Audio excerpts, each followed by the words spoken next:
Glad you brought this up. I know some people don't believe in Pangea, but I'm gonna show you something. Okay, so this is the map most people know with flat Earth, right? So you see this, right?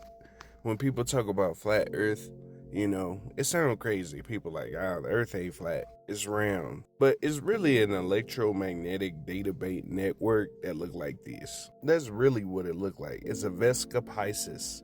So basically, this is what the Earth looked like. It's not really a circle. It's not really flat. It's more like a grid, right? And your energy line coincides with this grid. You know what I'm saying? This is a map from 1943 showing all the continents in the flat surface, right? Pangea was all these put together, including these lands right here. You know how they say this the flat earth map and they have other lands outside the ice walls and stuff.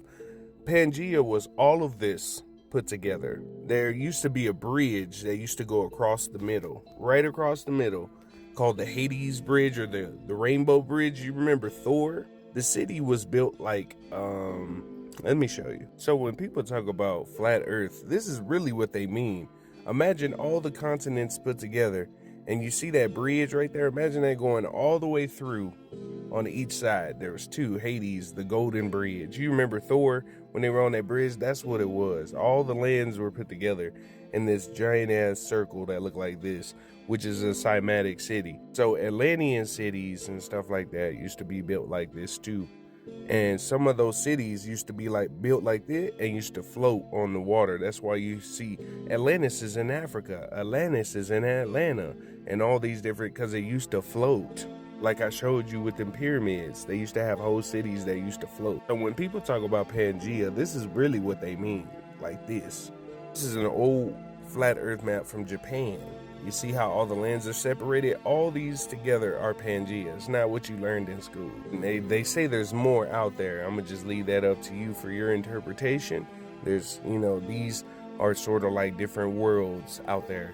So if you compare it to how that city look, and these are different planets and different places, just take it as a reference or a concept, and then study and do your diligent research for yourself to determine what works. You know what I'm saying? Every great reset, there was a couple of beings that used a machine that was similar to Nikola Tesla's oscillation device. So it looked like one of those old style stoves. So back in the day, just so you know I ain't baloneying you, made an earthquake machine, right? But that machine was already in existence before he discovered it. Basically, he rediscovered it. This technology is like Atlantean technology. So they put this type of device next to fault lines and it causes earthquakes.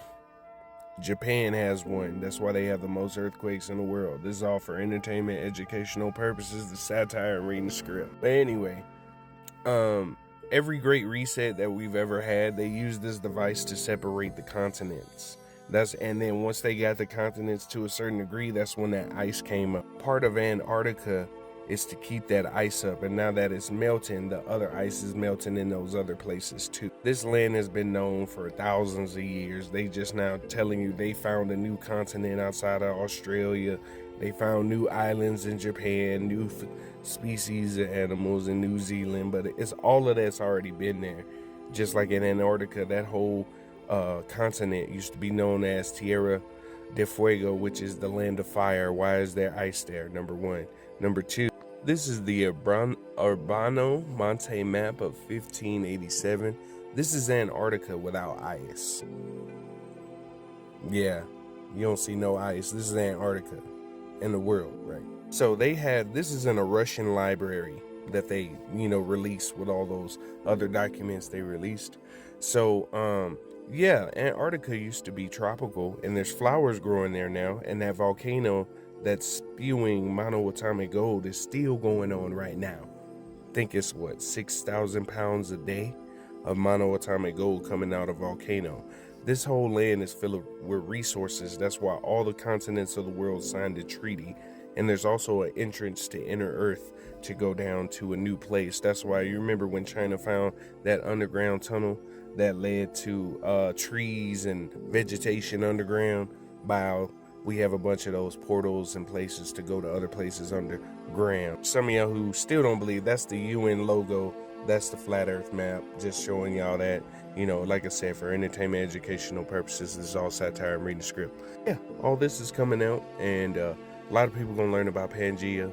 You gonna learn about all this old history, the stuff they've been hiding from you forever. But it's about time for it to come out anyway. So a lot of stuff is gonna be different from what we learned growing up, and they trying to cover their tracks and do all that baloney. But yeah, that's Pangea. That's Atlantis cities. That's a bunch of cymatic and star cities.